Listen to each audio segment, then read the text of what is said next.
Is there anything you would have done differently, or do you have any regrets while serving as commissioner?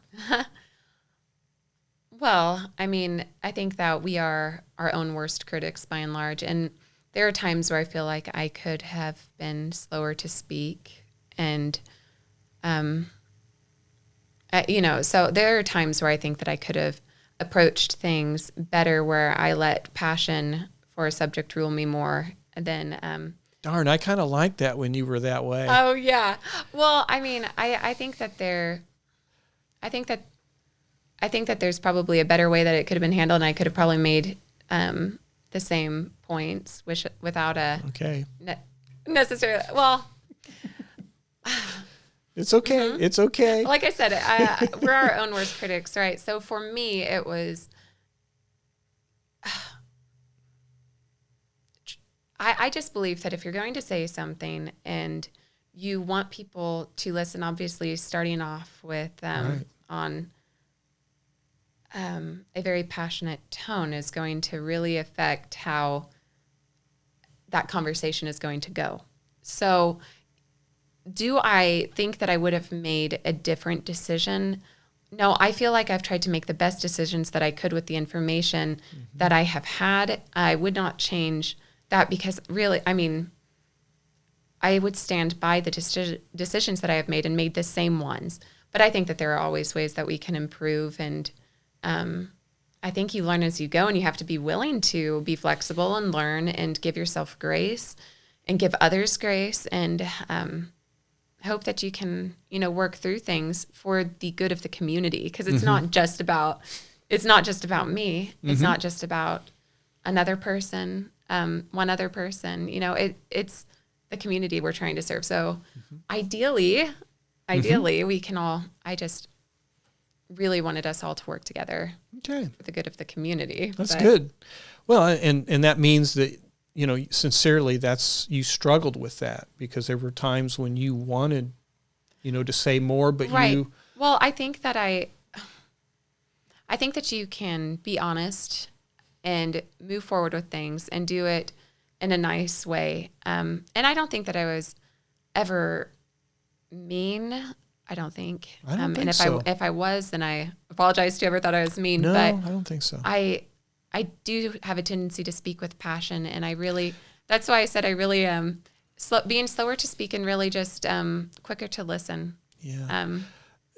Those that you represent are okay with the passion. Yeah. Right. And I think that it can be good, and it can be used for good, especially when channeled in appropriate ways. Right. And saying, that's what you're talking about. Yes. Yeah. Here's a positive question. Okay. What are some of the good achievements? Maybe a couple, 2 or 3, whatever. We don't have all night. If there were a lot of great achievements, we won't make it. But just what were some of the great positive achievements this commission made on behalf of the general public during your time as a commissioner?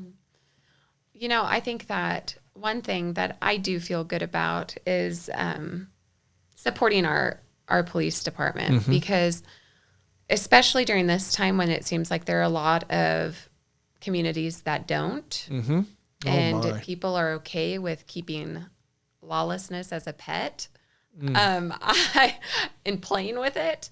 It just made me all the more think, I appreciate the work that you are doing, that you are putting your life on the line every day. I understand that it costs more, but if that means that we need to make cuts elsewhere so that you can have retirement benefits that I think are appropriate for the line of work that you are doing during this time where your profession is hated and no one wants that job, then I will support it. And that is something that I even remember running on, that I wanted to support. And I think most people will say that, but I really feel like, being able to allocate those dollars towards the police department was something that was really good. I wish I could say, I think that it's good that we have made progress towards the water treatment facility, but, there have been so many administrative issues there. It's still something that won't come to fruition until well beyond my tenure. I think that there were a lot of meetings, and a lot of people don't know this, but there were a lot of meetings that we had through the budgeting process in general, where we spent hours going line item by line item, trying to cut out waste. And I think that we did a really good job at trying to make sure that there wasn't wasteful spending. We, like I said, spent many hours, and I think that is so important to try to be good stewards of those dollars. Things didn't fall apart completely, so that's pretty good, right? There you go. Okay, I'm happy for that. We still have a town, so that's going to mean something good is happening. Well, and there were some of the infrastructure, some of the basic infrastructure like sidewalks and some curbs. Yeah. To me, I think we kind of the city of Garnett has hit kind of a lull. Right. That's the one thing that I remember I had really wanted to see a change in, was especially the ADA accessible sidewalks, because there are a lot of curbs, and I only know this from walking with strollers, that are harder to maneuver because they don't have them. But I think that they typically replace those as the road is being worked on, and they replace several. Yeah, but a lot of the roads need work. So that's yes. And we've tried to come up with a street plan. It seems it's almost like laundry. By the time you get around to doing some, you still have more that are falling apart. Right. That's hard to maintain. Yeah. It's my dad, Bill Powls, was the street foreman for forever. It seemed like to me. I grew up around him as a street foreman, and they had their own rollers, they had their own tar, they had their own aggregate, and a crew that was constantly out and about, literally doing their own roads. And, the gas department or the water department could literally, trench through a road, fix the line, and fill it in, backfill it. And the street crew would literally redo that road. We didn't have to subcontract anything. That was back, I'm not going to tell you exactly how far back that was. But what happened is that equipment was all done away with. And some of the types of synthetic tar that are being put down simply do not work. And I think that's part of the problem, and it's very expensive. Oh, yeah. I kind of miss seeing our crew have their own equipment and actually trained up to do that kind of stuff and really take care of ourselves. But I'm getting off on a tangent. No, I'm so fine. Sorry. No, you're fine. I think that there's something that is very beneficial to not outsourcing everything, because then you are subject to prices. We know we know about that for sure. But some of the good things was that the city commission did try to handle some of the sidewalks and the curbs and the handicap accessible areas. I mean, we're going to drainage too. Yes. Some of that. Yeah, there have been a lot of infrastructure projects over the past few years that have been addressed, and I think that's one of the biggest needs in the city. It's going to be addressing aging infrastructure. It seems like all of it's coming due at the same time. And so the idea was to put aside money, kind of like in an equipment reserve type fund, so that we could afford, the equipment to be able to handle a lot of these big infrastructure projects. Obviously, the water treatment plant is going to be done by a contractor, but other things, whether it's for the electric department or for the sanitation department, those big items, it's just between trying to keep up with equipment and infrastructure, balancing the cost for all of that is a little tricky because it's expensive. So you have to get creative. Either you have to be willing to cut somewhere to be able to afford that if you don't want to raise taxes, or raise taxes. No. But I'm not a... No. I'm just I just mean that is what the typical answer would be. Yes, I know. Yeah. I know. It's I hate that word. Well, if that... I knew you would, but I wanted to see your reaction. Do you want me to add to this? I'm trying to make you go off on tangent. Not, Let's focus on you. Don't want I'll that. come up with the next question. Okay, I'm going to go... No, stop. I'm going to I'm going to go to the next question. Okay. There's more you could say on that. No, I don't want to.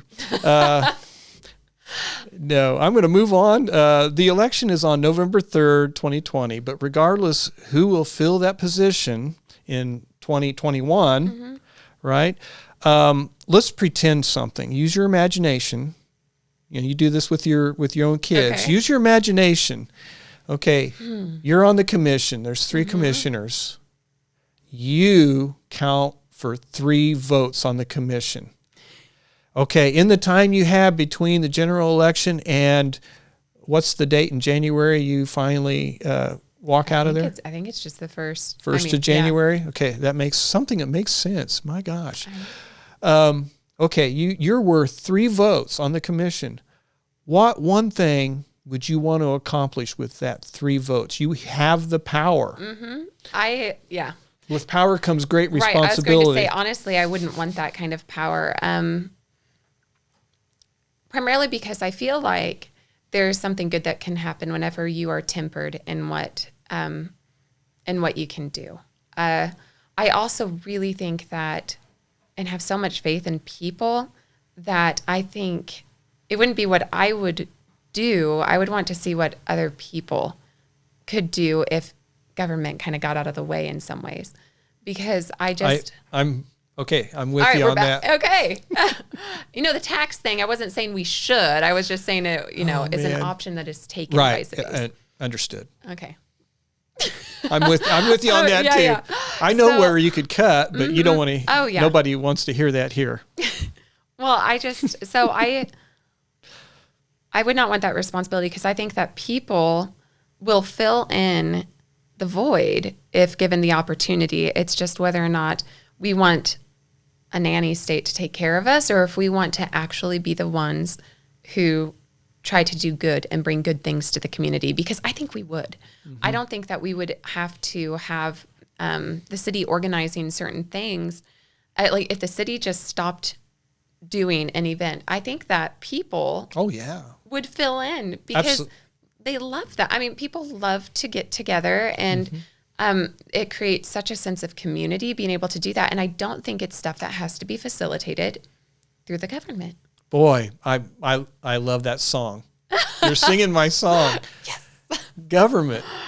And the same is true with the church. If I may make a comparison, government has become so much of like you said, a nanny state. We're doing this in your best interest. We're doing this because we need to save your life. Yeah. We need to do this because you can't raise your children. And we're doing this. Don't teach your own children because we know what to teach them. Because we're on top of it. Exactly. They always are. In doing that, the church has to go to Haiti. The church has to go elsewhere in order to help people, because I think that's so sad. It is sad. We have people here that the church should be helping. There's so many needs, and that church is used to naturally provide. Yes. That really slowed to stopped in a lot of areas once the government started providing. Yeah, the legs were cut out from underneath, and through the 501c3s, it basically said, I think we'll take care of that now. Oh, yeah. And no need to visit those orphans and widows anymore. Yeah. State's got this. Oh boy. Yeah, and that you know all about that from your previous jobs and experience too. Yeah. So you understand that. Now you already mentioned the next question has to do with that 5-member commission that you tried to push through, and I guess we already covered that. We don't need to go over that then, or unless there's something else you want to add to that. No, I think there are a lot of things I could add to it, but I think the only thing that I'll say is I believe that the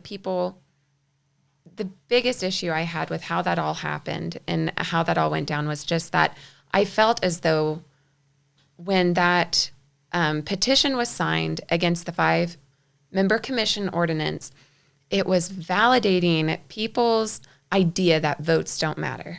And that's what I hate, because the people had voted for it.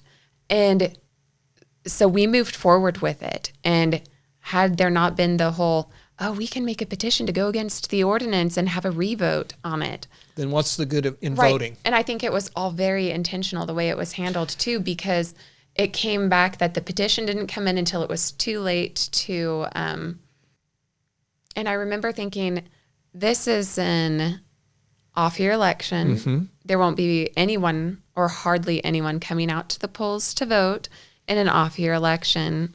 I think it could have been added. I can't remember what it was. There was some deadline though that was missed whenever the petition. I can't remember what it was. I don't remember what that was.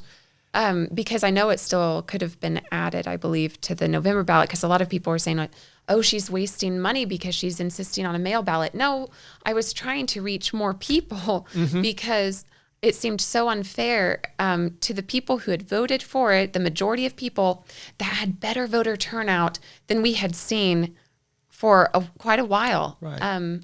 To negate all of those votes and say, you know what?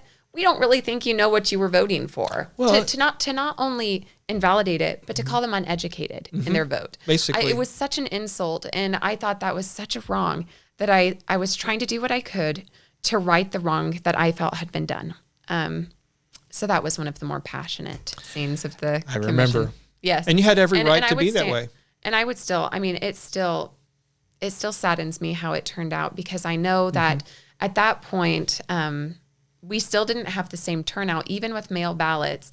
The people did not vote they did in the election where they approved it. So it was greater than an off-year election, but still less than the number of people who had voted the first time around. And I can add to that, the communication coming out of our government was not very supportive. As a matter of fact, it was crickets.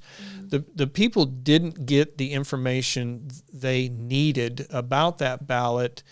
Oh, it was so confusing. It was confusing, and they weren't getting any information. There were people that literally threw I know this for sure, they threw it in the trash because they thought it was an ad, believe it or not. Yeah, that doesn't surprise me. And people forget it. They leave it on their counter and don't turn it in, and all these other things. But see, that goes back to how do I think that we could really improve, or where is there a need in this community? This is how I think we could be healthier, is if we participated more.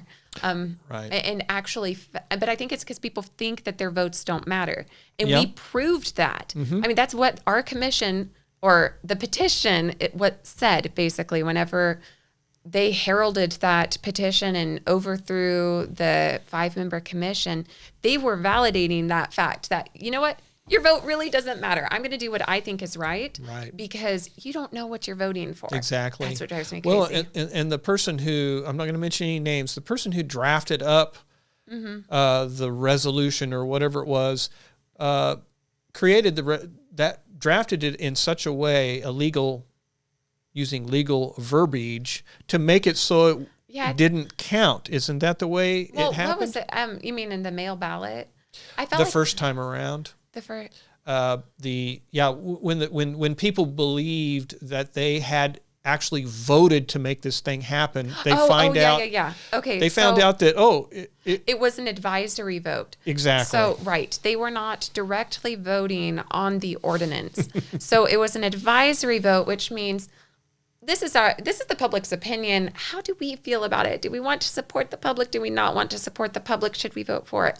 Well, when I heard, the majority of voters, the majority of people who bothered to get out and vote said, yes, we want the 5-member commission. They believed they saw the value of the 5-member commission. I said to myself, well, this is a no-brainer.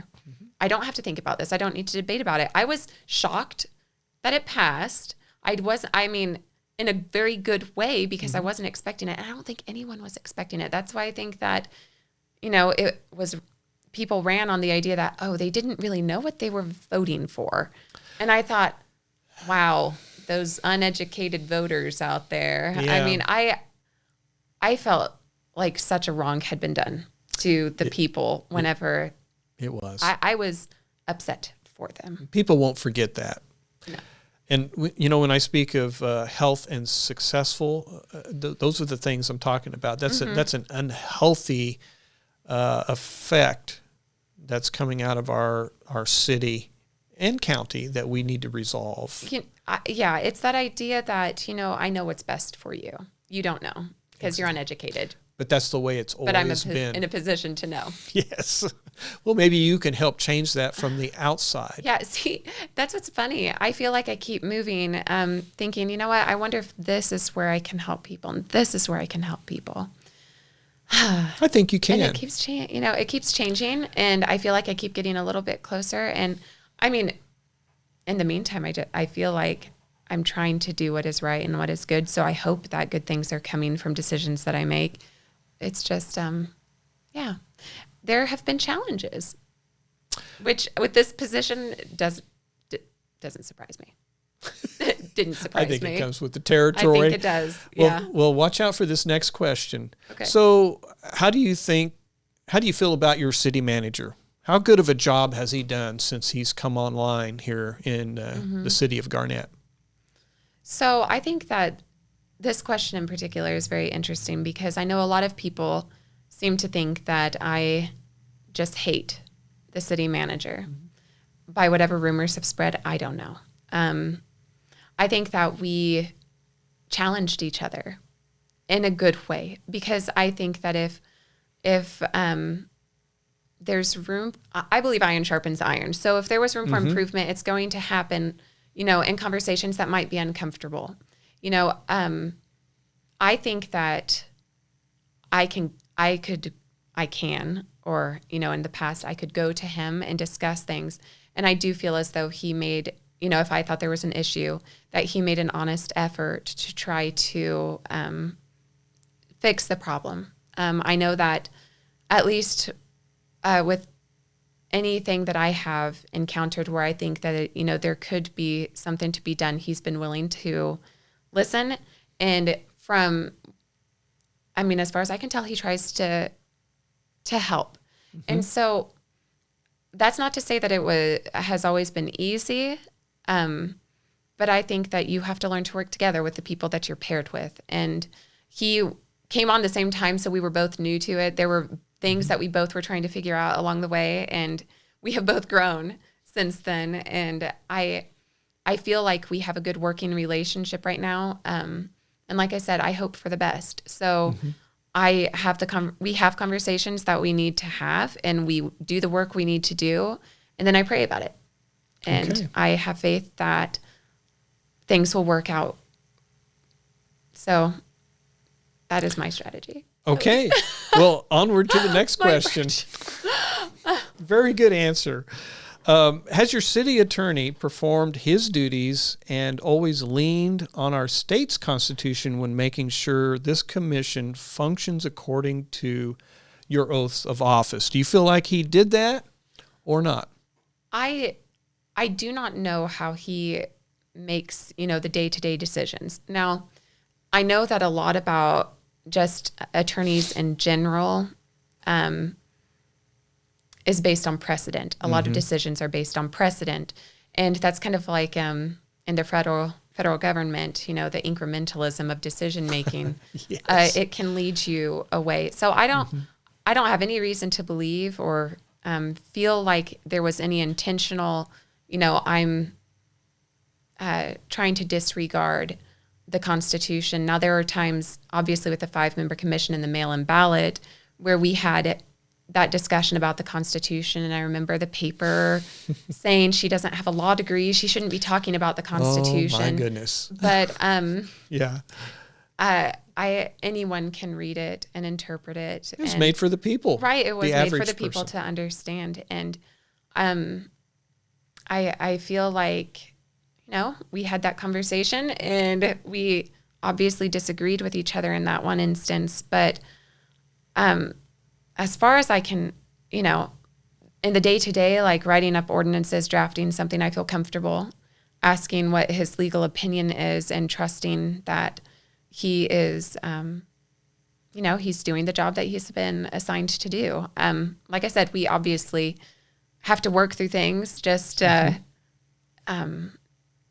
depending on what comes up that might be a little uncomfortable sometimes to discuss. But I think that if you always keep at the heart of the issue, trying to do what is good and trying to move in the right direction together, hopefully in a way that, to ideally benefit the town, if you work together towards a common goal, then hopefully that will be realized. So that is my side. That's what I try to do. And like I said, that's why I said slow to speak, because sometimes I don't want it to come off as harshness, as though I have anything personally against people, because I honestly don't feel any animosity. I can't imagine you being that way. Well, I don't feel animosity towards anyone, but I do feel as though there's times where I could have not spoken so harshly. So, yeah. Yeah, you're way too nice. No, not what the paper says. Yeah, I know. Gosh, no. I think you can love your enemies or love your those love your who enemies, are do being good to harsh. those who hate yeah. you. And that's why I'm really convinced that if I just keep going out there and meeting people one-on-one, then maybe I can undo a lot of the lies. And you can be firm with those who disagree with you on the commission. I think that you can be respectful, and it doesn't mean disagree. You hate them. You don't have to agree about. And I think that it's good, because that is, I mean, it's through the hard times that I think that you can hopefully reach the best decisions. Because if you are on one side and someone else is on another, I guarantee you there are two constituents out there that you're representing that is on one side and one is on the other. So you're actually doing probably a pretty good job representing. That's right. And that's how you come to the truth. Yeah. You debate, you work it out. And sometimes it gets very passionate. It's the way it's always been. Yes.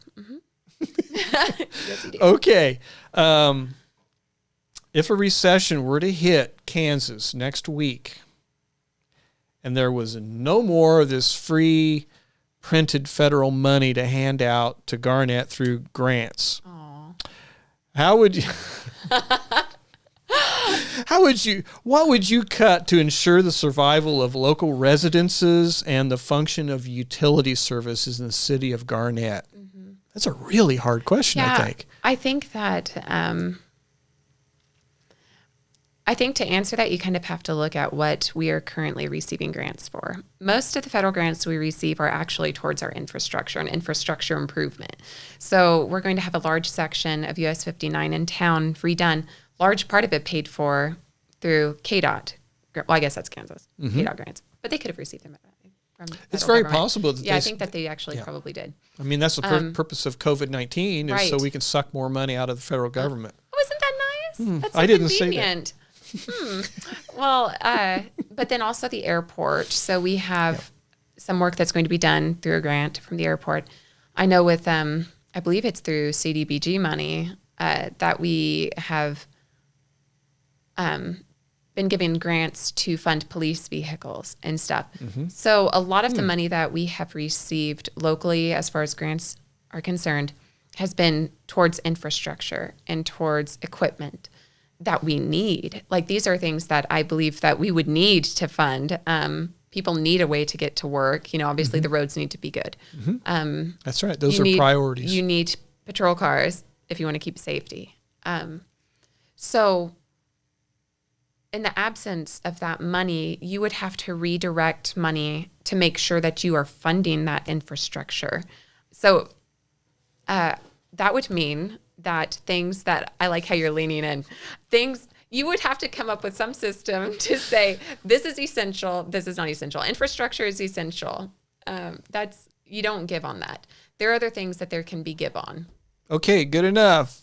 We'll just tap dance around this one. Would you like me to answer? No, I've already answered What would you cut? Well, just watch my last podcast. Yeah, I heard it. In the absence of one of the candidates, I kind of got carried away. Yes. No, that's okay. Your cello was a tough interviewer. The cello was really out of tune, so I had to do all the talking. Yeah. Anyway, we'll go on. Okay. And because you still have to live in this community. I respect that. No, yeah. Okay, in January 2021, okay, we're going to have one new commissioner to take your spot. Okay? What advice would you give that new commissioner? So I think that the biggest advice I could give would be to be willing to listen to people of all different walks of life. I think some of the greatest conversations that I have are from people who typically aren't involved big time in government or in any of the offshoots thereof. And there is so much to be garnered from their opinions, and to be willing to seek out what is right, even in the face of opposition, and letting that knowledge, that truth, and that doing what is right is far greater than any of the backlash that can come. And you can rest at night knowing that you did the best that you could. I think that's probably the greatest thing that I could probably just suggest really at this point. Well, that's probably the best advice anyone could give, and I'm glad you did that. Yeah. And I hope whoever it is does. Yeah. I hope they hear that advice. I remember with the 5-member commission thing, when I was reading a speech to the other commissioners, trying to convince them to put it on the ballot to see what the people thought in the advisory vote. I remember telling them it's about service above self. And I do truly think that you need to have a heart that is willing to serve. Servant leadership, first and foremost. It's not about you, and it's not about what you want. It's being willing to listen. Okay. All right. Now we're getting to the fun questions. We're just about to the end. The conclusion. Okay. I know about now you've been thinking about future plans after the new year. You have to be thinking about that, unless you're just so busy that you don't. Okay, when you're done in January, what are you going to do? I'm going back to that mission of motherhood. Honestly, I'm homeschooling my children right now. It's not a response from COVID. We had decided to do this prior. And I just so strongly believe in trying to be intentional with my time with them, to number our days and our hours to try to use them wisely. And I love the work that is, can be done with the city, and I enjoy doing that. But I just feel like my children need all of my heart, and I hate to feel sometimes as though it's divided, because whatever I do, I want to put myself into. And being a city commissioner takes up a lot more time than people would think. It's not just a twice a month job. You do a lot more. There's a lot more behind the scenes that you're doing, work that you're doing, time you're investing if you want to do it right. And I do want to do it right, but I also recognize, especially with the birth of my 4th child most recently, when it came time to file for re-election, I had to prioritize, and my family took first priority to this, at least at this stage in life. And I don't think I'll regret that. I don't think you will. So I'm going to move forward with catering to their needs, making sure that they're walking on a narrow path, that we're all staying close to the source of truth and goodness in a world that seems crazy at times. And, it's kind of fun to learn alongside them in the homeschooling adventures. So, and in the meantime, though, trying to find ways that I can serve on a more personal level for people. So, meeting basic needs, like whether it's providing a meal to a family or just being there for people who need someone to talk to. So smaller, but I think that having more time to be intentional and to develop meaningful relationships with people is where my heart is right now. Okay. Boy, that sounds fun. It does, doesn't it? Okay. We're at the end of the rope here. It's kind of sad. It actually is. I've really enjoyed hearing your answers to these crazy questions in this crazy world. And I do have one more. Okay. And it's really for Verity Seeker for Sure. this show. Are there any particular topics that you would like Verity Seeker to tackle? Do you want to talk about the COVID mask situation on Oh Verity Seeker? my gosh. Yes, I'm sure I do. you would love that. Please. Yeah, I think that would be, I think everyone would be interested in knowing your opinion on masks. I don't even need to write that down. You don't. Everyone knows. I'm not going to get the pencil. It's right here. Is there anything else? I think that I have really appreciated so far listening to your podcast. Oh, well, thank you. You're welcome. And I think that it is great that I love the name, for one, because I think that it's good that you're trying to seek truth amidst chaos. Yeah. And I think that pulling people in and having conversations is so important. And I think that you should definitely do that with a lot of people. I think that there is, any sort of contentious issues, not being scared to do that. We're talking about me and, how I can speak passionately. I know you speak passionately. I don't think that you're afraid to hit things head on and confront things and be willing to talk to people. And I think that's what people need to hear here. Well, if they can handle that. Yes. Because I'm not capable of hating people either. No, yeah. I'm just more outspoken about. I think people are willing. You're going through the effort, and I think that there will be people who eventually will hear. So I guess my greatest advice right now would be don't give up and keep pulling people in, because the interviews you are doing are very helpful. I was so disappointed that there couldn't be a debate for commissioners here in the community, and having the opportunity to at least hear, a commissioner or candidate come in to speak about what they think and their ideas is so enlightening. I don't like the feeling that I am making an uneducated vote.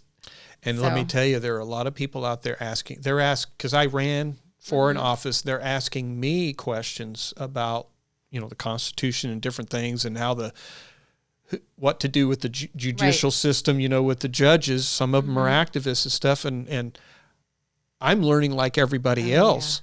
Yeah. And I'm glad they asked, because then I get to research it and find out, and I learn from other people from what they're thinking. So that is kind of the purpose of what you were saying. The show is talking to different people. Yeah. And I've learned a lot just talking to you. And, I think that you should pull commissioners in who are going to continue to serve, obviously, and ask them, questions. I think that would be very enlightening and something that I would really enjoy hearing from them and their perspectives on things, because really getting a voice outside of just the newspaper, which is the only media that we have, is so essential. Right. Letting people actually say what is on their mind and their hearts, and knowing the other side of the story. Yeah, and I think it's good to not debate the people we're talking with here. Let people talk. Sure, it could be so much more entertaining, though. If it would you wouldn't get many people coming on the. But it'd be like Fox News. It would be. I do not want it to be like Fox News. I want to let think that's good. people hear what they have to say. Don't worry, we all totally know what you're thinking by your facial expression. So no, I'm just kidding. Really? Oh my gosh. No, you're good. My next question would be, so how would you like to be part of this show as a co-host? I would. Give me the hours, then I would consider it. I think that would be very enlightening. So you're interested. As long as it doesn't might be playing in the background. No, that won't. We have a train, and we'll send them down to the train depot. Yeah, no, that's what I was going to say. If it doesn't interfere with your family, because we do not want to, that's why you're getting out of this is because of your family. Not to just recommit myself to a bunch of things. I think that, it'll be something that I definitely pray about, but I would definitely be receptive to the idea of it. I think that what is happening here is very good. And like I said, I think that it's another avenue for people to be able to hear another side, and hopefully every side. Because if you get, both people in here on two different issues. Put them right here in the middle. Well, yeah. Between two people. Oh, yeah. One is passionate. So how do you feel about this? keep each other in line. I'll try to get her stirred up so she'll actually say what she means, Right? and she'll try to thought I calm me did, down. for the most part. That's but anyway, Eyebrow raise. You didn't believe me there. yeah, okay. It's good to know I'm not a genuine co-host already.